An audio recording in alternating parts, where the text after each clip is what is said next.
back in session. From the delegation, we're allowed to make a motion to direct administration to investigate this issue. Councillor Carrier, did you want to make that motion? Go ahead. To investigate the issue and set up a meeting with the Mr. Powers, our assessor, and call the 3 business people that attended the public delegation as public delegations, so that we can discuss possible options available to us. Does that sound reasonable? Well, I think we want to understand how it works, right? Okay. Yeah. To understand assessment procedures Yeah. and possible options on. How to be more comparable to other towns. Along those lines, yeah. I don't know, it's assessment options, okay? And we'll get her the recording secretary to read it back, giving us the fantastic words that we like to use. The problem I see is we can understand the methodology for the assessment, but if it's standard practice throughout, it's not going to change anything for them now. And what they're asking for is a decrease from 72,000 to 50,000 on their tax bill. They don't care what the assessment is. They don't care what the mill rate is. I only want to pay 50. So let's look at Mr. Powers, possibly he has the experience, he knows what other towns are doing. Are they using development incentives? Are they using phased-in taxes? I think all he does is give you a value for a property. Okay. He doesn't go into those aspects. We could ask Kelly to look into that. But the process for the value. That's all he can tell us. This is my process. My process is I can use sales for the last 3 years of comparables. Going back 3 years, I believe it is. And if there's nothing in there, then he has different parameters that he can come into play with. But that's just to come up with an assessed value. The assessed value is not going to be the problem. It's the amount they're paying that's the problem. In order to drop it from the 72 to the 50, and for the next 2 gentlemen that are also questioning, it means our expenses or revenue have to change. One's got to go up, the other one's got to go down so that they pay less. If we drop the revenue by 22, or we drop their amount from 72 to 50, and we say, yeah, same thing for Joe, and we say, yeah, the same thing for Dennis, okay, now, where are we making up that difference? Where are we making up that shortfall? But aren't we just talking about finding out the process so to better understand, so everybody better understands? Because basically it was brought to my attention tonight, the MD assessment they feel would be different and than what ours is. And I'm very curious to see the process the MD assessor completes compared to our assessor, and if there is a different process to come to a different value, because that assessed value is going to affect the taxes, the tax amount. Correct. And we've budgeted based on the $92,000 income and all the rest. So there's going to be a shortfall that'll have to be recovered somewhere else. But if we're going to drop down to 50,000 and do his reverse that he had requested, Mr. Shunter, then his assessed value will have to come in at $2.6 million. But we can't go in and start having businesses dictate what they want to pay for taxes. I mean, we Yep. have to have a system that's consistent, that's fair, and we need to look at our system to make sure that it's going to be comparable with the other towns and make our town competitive with the other towns, and look at it from that perspective. That's where I see, because we can't just, I mean, we could, but that's a very slippery slope. That's what I'm trying to point out. Okay, Mr. Tomako? I mean, let me say this, and for the record, this is a very dangerous slope. This is not within council's prerogative to start talking about reducing assessment values for businesses or individual businesses. I think that's my role as an advisor to lay that out for you very clearly. The Municipal Affairs has a document on there that helps everybody in terms of how is my property assessed, how do I get information about my property, how do I check my assessment, what do I do if I disagree with my assessment, who will hear my complaint. There's a laid out process legislated. If council attempts to go in to negotiate on individual basis about people's assessment values, I would think you'd be crossing the line. If you want to bring Warren in to know about assessment 101, to have a better understanding of the process, I think that's fair. But to start discussing whose values or whose property taxes go down, I think we are walking down a dangerous path. And so let me just say that just for the records. And I think everybody here agrees that you can't change the assessment if this is how he's calculating the assessment. But how are you calculating the assessment? And we've already heard there's 2 or 3 different ways to do this. So I don't know what the 2 or 3 different ways is, and perhaps that's what we need to discuss with Mr. Powers is, what are these 2 or 3 different ways? And the other thing is, we're not talking about changing the assessment, but we are looking at, is there a possibility that other communities maybe have some kind of incentive? Again, can we phase taxes in, so it would be a rebate? Could be something that's similar to the seed cleaning plant. Obviously, they did that to encourage that development. They have done different agreements before. So is it something that can be done again? Does Mr. Powers know of any communities that have done this? Maybe he does. Or if he doesn't, perhaps administration could find some communities that have done it and give us some options. Because basically what we're looking at for these 3 businesses and for any other development, put a ceiling on it and say if the development is X number of dollars, here is an incentive program that the town has for encouraging development. Tumbler Ridge has something like that for renovations, increased deduction on taxes you put in handicap spaces or accessibility, things like that. Okay, so they're out there. We just have to find them. So I'm not sure if the motion is, does it capture the intent of the conversation? Moved by Mayor Cox that council direct administration to investigate tax assessment issues discussed at the August 13th, 2014 regular meeting of council, public delegation portion of the meeting, and set up a meeting with Warren Powers of Warren Powers and Associates to discuss assessment procedure and alternate assessment options.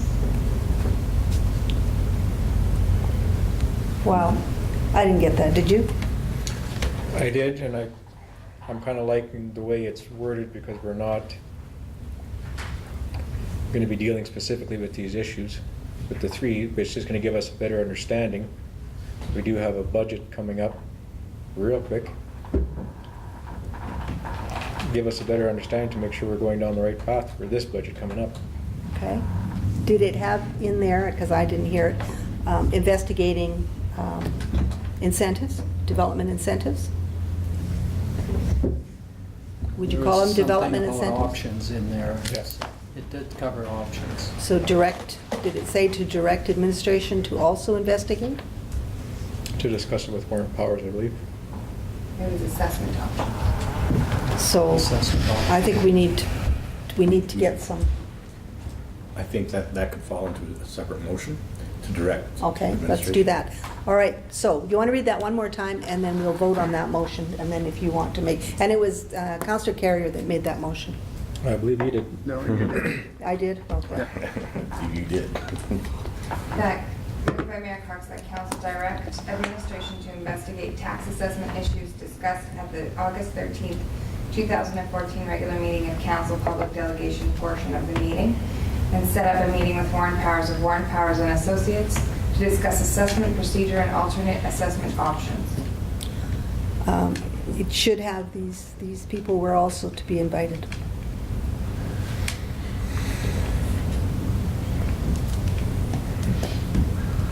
And they are expecting to be invited, so. Maybe we can provide them an opportunity to meet with Mr. Powers, but maybe it should be separate, because this is more about us being informed. Okay, And I would say if we're doing that, then it obviously should go open to The public. the chamber and anybody that might want to attend. well, Just because, I mean, there's probably others that have the same question, they just weren't here today or tonight.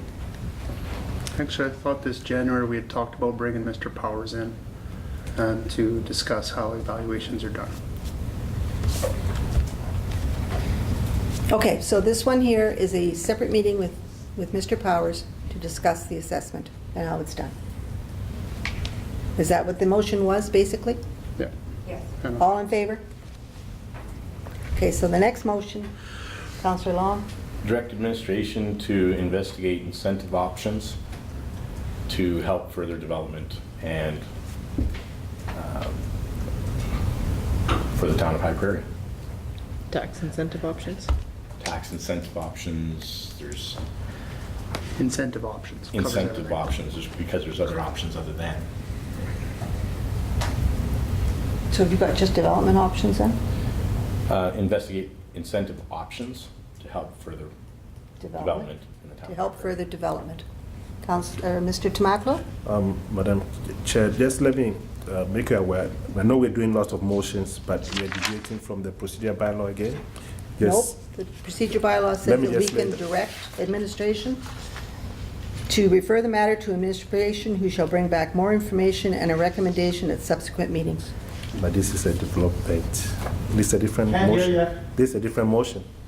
It has nothing to do with the public delegation. I thought it had Well- everything to do, no, you're not allowed to speak. I thought it had everything to do with the delegation. We have two public delegates that say they're reviewing halting development unless we can find better ways of doing business. Okay. I'm just Yeah. highlighting, it says that Yep. you refer the matter to administration when you are asked to make a motion on an issue. So I'm just highlighting that. I'm not saying I don't make that motion. I'm just highlighting that.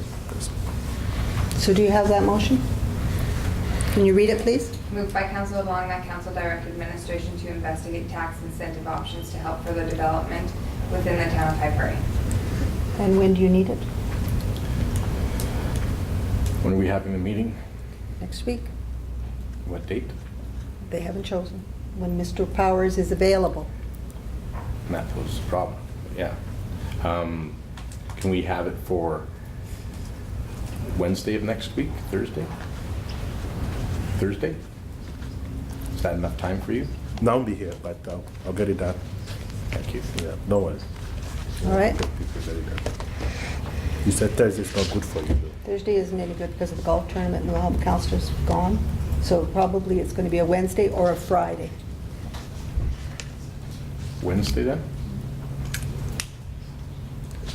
Okay, Wednesday. All in favor? One more motion as to who's going to be at the meeting to discuss. Ms. Councillor Emter, what was the, Back in January, we had discussed bringing in Mr. Powers to discuss, to present how evaluations were conducted, the process. And it was supposed to be an open house, open forum for anybody that wanted to walk in. But that was just a discussion and a hope to do it. If he's gonna already come down for this, boy, that'd be a good time to tie in, right? Half the cost, by 2 trips. do you want to make a motion then? Sure, I'd love to. In addition to when Mr. Powers visits the town of High Prairie, we'd like to advertise on our sign and have an open forum for a period of 3 hours for public to walk in and discuss how evaluations are, what's the process for an evaluation.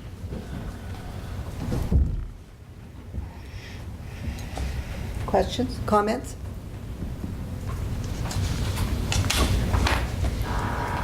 All in favor? It's carried. You didn't vote on your motion. No, I was gonna vote against it. Oh, I think there opposed? should be an administration. Opposed. All right, let's carry. All right. We'll now move on. capital project policy, 6/8/2014. Motion, Councillor Danaka, I make a motion that council approve the capital project policy number 68-2014. comments? Councillor Danaka? In reading the policy and what's in the options and the benefits, I think the line is missing in the policy that says the town will be in charge of arranging all the contracting with consultants and other contractors and do so according to town policies. I find it's missing in the actual policy body of the bylaw. Where are you getting that from? In the discussion part, Oh, it okay. says what the policy does mean is that the town will be in charge of arranging all contracting with consultants and other contractors and do so according to town policies. In the actual policy, it just says all capital projects occurring in the town-owned land shall be owned and managed by the town and shall be subject to the usual bylaws. Policies, procedures, and processes. Okay. Comments?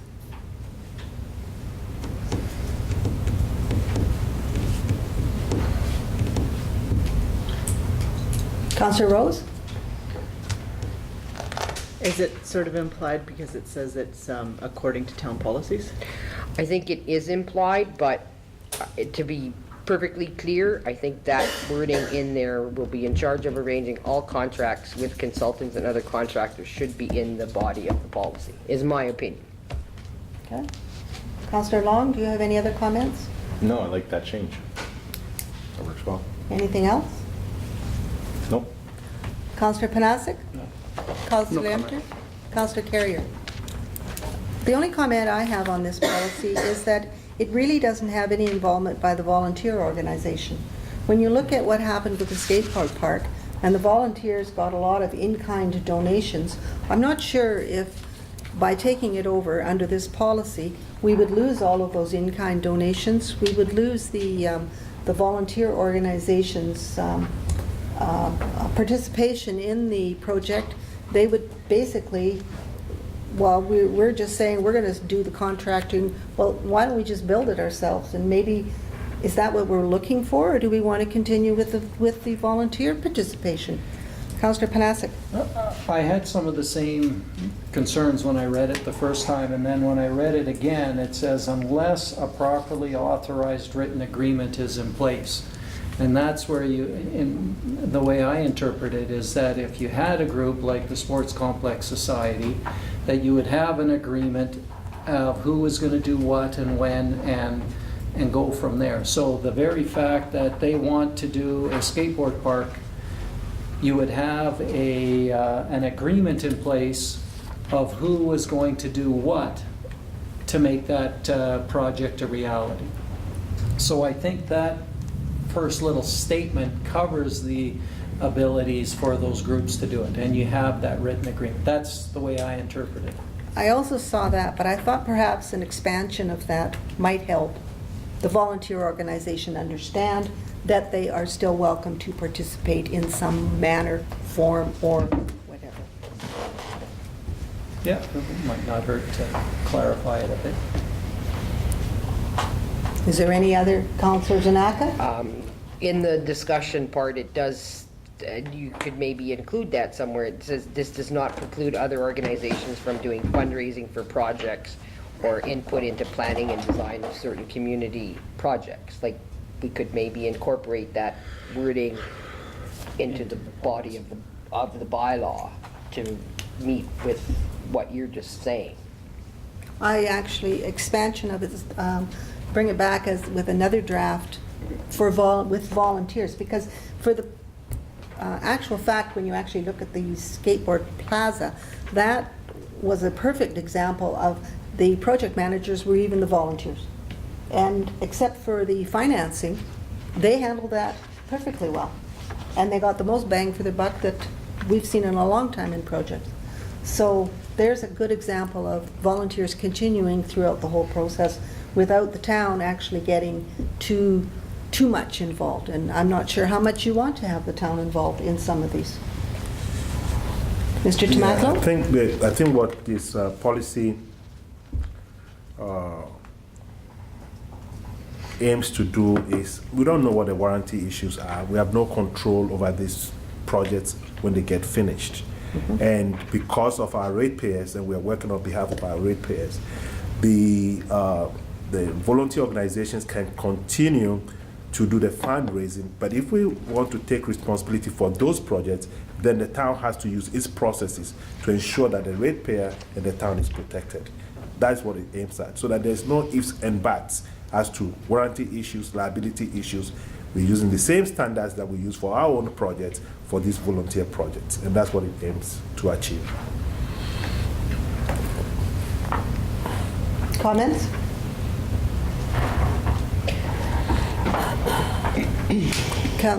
Councillor Danaka? I would like to see this expanded somewhat. I'm thinking if I was a volunteer organization and didn't have this background part and just saw the policy, it doesn't, what's the word I'm looking for? It doesn't encourage. It doesn't encourage me to fundraise for something that a group of us wants. So I would like to see that expanded, including that it's still something that is encouraged on any group or organization that would like to fundraise for a project that they want to see. You mean the fundraising part, I'm including that in the change. But I think actively, is that what you're saying? They want to Yes. be an active participant in the project. I would hesitate to say, well, okay, give us all the money and now we're going to manage it, because many people feel that the town doesn't manage well. They blow their money, and why would they want to fundraise if we're going to take it over and tender it out and see all these costs with no in-kind donations, et cetera, et cetera. So I think you're right. It should be expanded, and it should be expanded quite a bit more to encourage public participation in these type of projects. Councillor Panasic? I think one of the things that this project, or this policy also looks at is the fact that capital projects are not just from volunteers, so we've got to cover that angle too. I mean, we're doing our own capital projects, and this makes sure that we're doing them that way. So I like the, it's worded well, but maybe, like you say, where we build in that section for those volunteers that want to develop a project, we will still work with them, and maybe something around, a written agreement maybe put in place to ensure that these things are looked after. Do we have to actually change the policy? Because the wording does cover a lot of what we're trying to cover. Can we just add to the purpose, so then when somebody's actually looking at this, they understand that there is, I doubt very much that a volunteer organization is probably going to go to the policy before they actually come and see the town and say, hey, we want to build a splash park, and what's the procedure, right? So you can actually enter into that agreement with them. It just gives us, and it gives next councils sort of a policy in place that says, we're not going to just hand over a town piece of property and allow them to go forward without some level of responsibility or insurance, or like you said, warranty, being able to sort of be cognizant of the liability involved in this, and like the Gordon Buchanan Center, not get back a project that we're a little bit lost with. Where do we go now for plumbing, wiring issues, all of those things? So can we clear it up a little bit better just in maybe the purpose, but the actual policy, I don't see that it is missing too much, as long as it's clear at some point. I'm not really sure if it's a capital project policy we should be talking about. It's more of a volunteer. It's got something to do with the capital projects that our volunteers are, because that was the intent of this, not our capital projects, ours, not the town's. This was a policy for volunteer-driven capital projects. And that's a good wording. Volunteer-driven, nonprofit organization-driven And capital works project. I'm Or certainly sure. non-town started, like. You know, like it's just, I mean, anybody besides the town doing a project on, that ends up becoming a capital project of the town, eventually. Well, usually, and it comes from the volunteers. Yeah, but I guess, And I think also, when you're saying that the volunteers won't know about this policy, after the skateboard plaza, they will be well aware of this policy. They will know when they come. For town land, we were wanting to put a splash park on town land. Here's the policy. Involve us at the beginning.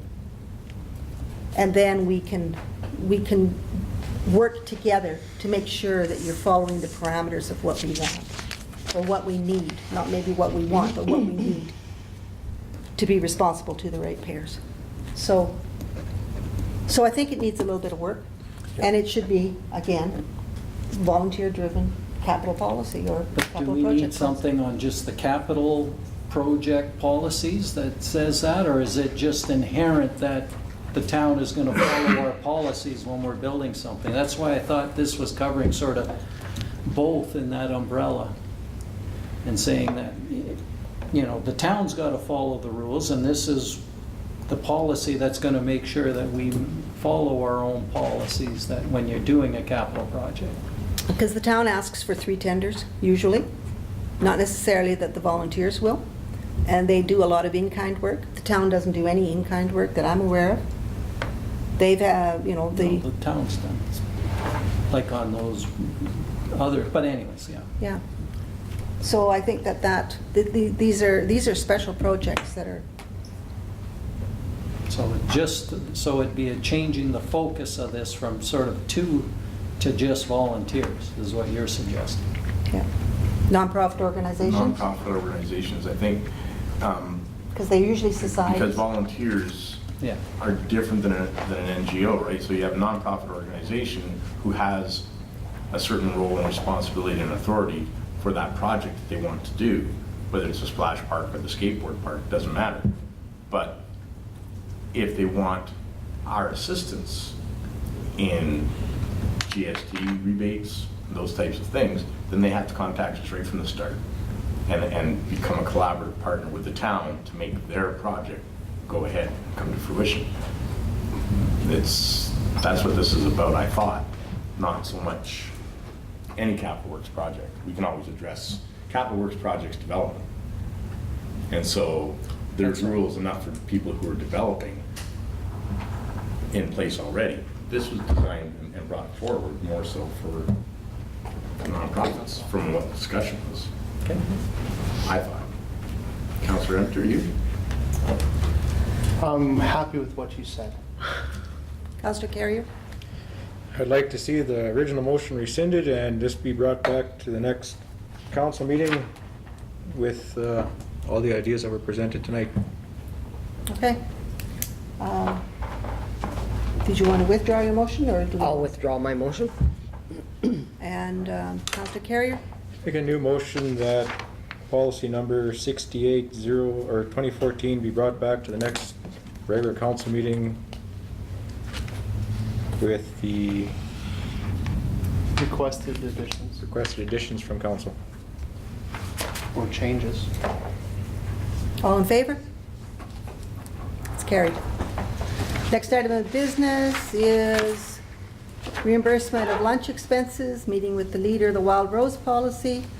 I see that it starts with background proposal. Danielle Smith met with residents of the town of High Prairie. Actually, they were councillors, not residents. And then it talks about one of the residents, Mayor Linda Cox, but it was a councillor.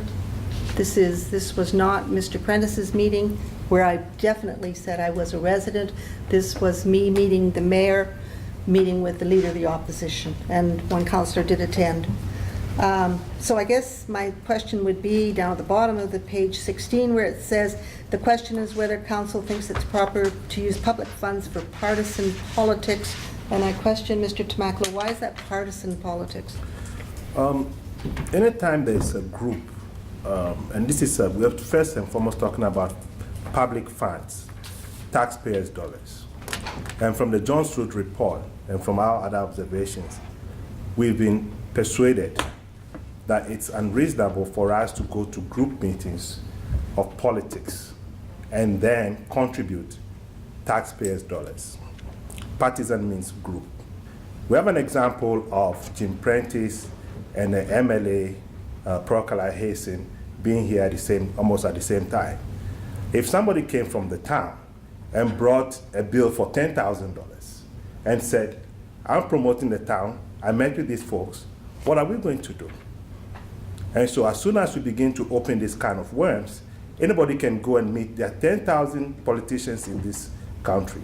I met with Joe Blow, I'm trying to promote the town, this is the bill, and where does it end for council? I don't think, I'm going to ask for a motion right away, but I didn't understand because you didn't really answer my question on partisan politics. Yeah. So, do we have a motion then? Councillor Carrier? I make a motion that council receive the request for reimbursement of lunch expenses for Mayor Linda Cox in the amount of $147.62 for a meeting with Daniel Smith, leader of the Wild Rose Party, for information. And I make that motion because I read this all to Faye down at Municipal Affairs, and she advised strongly that we do not approve this. And she gave us the Local Authorities Election Act 147, Section 1, Part G. That's why I'm making the motion, just for information. Councillor Emter? The motion that I was going to make was that the CAO, Kelly Tamaklo, and the mayor, Linda Cox, call Municipal Affairs, talk to a senior advisor, provide all information as to what the meeting was about, why it was arranged, and how was it arranged, to determine if it was partisan politics or if it was, to develop why it was. And then once the determination of what the meeting was about, then Municipal Affairs could say either it's covered or it's not. Councillor Long? A couple of things. We've been here before discussing receipts not being sanctioned by council. That's an issue that was brought up, and we're trying to adhere to that policy. Secondly, there are a lot of people in the community who may not appreciate their taxpayer dollars being spent on the lunch with the opposition leader. There may be individuals who may not want their dollars spent seeing the Conservative representative or MLA. That's provincial politics, and we can't be seen as being biased one way or the other should one party or another gets in and they get offended as to how we've courted one party or another. We have to make sure that we're completely unbiased when it comes to our provincial representatives. They're there to serve us, and quite frankly, they should have paid the lunch. But yeah, I support Councillor Carrier's motion. And in the future, then an email to promote the discussion. Do we want to support this? What do you think, guys? You know, is this a good thing to do? At least we have a dialogue. And The email was, in response to what you said, the email was sent out yeah.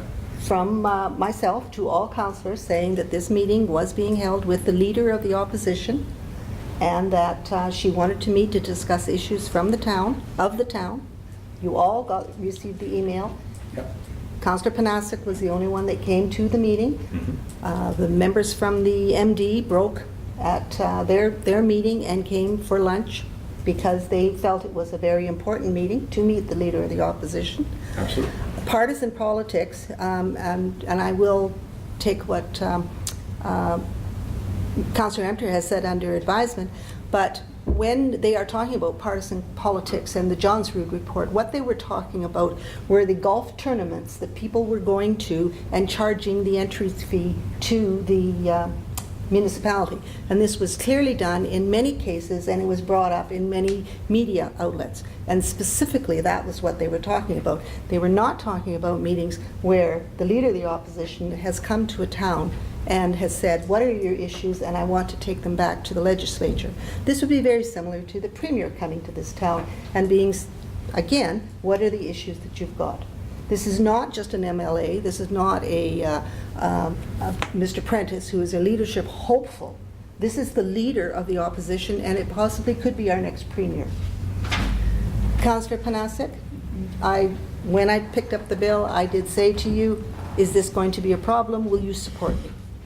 And your answer was? I don't believe I said anything. I was, did I say? Yes, Councillor Panasic, said, you said, yes, I will have no problem doing that. I do, I have two sides of this. One is, number one, I think having a meeting with Danielle Smith and is a great thing to discuss the issues of the town. I think it's important that we do make those connections. There is a good chance that, maybe she will be our Premier. We don't know that. So I think it's good that we've met with them and got our town issues out. Hearing some of the other issues here with some of the partisan things, we have to draw a line, and we got to be careful with our connections. It's only $147 versus $10,000 where it was spent, or whatever it was where it was for Mr. Prentice. Both good to make those kinds of connections. As a mayor, there's got to be some discretions on what you can pick up and what you can't. But I know we've had that discussions too, and saying if we know about it ahead of time, we should get it approved. So that's where I'm from, and I think it's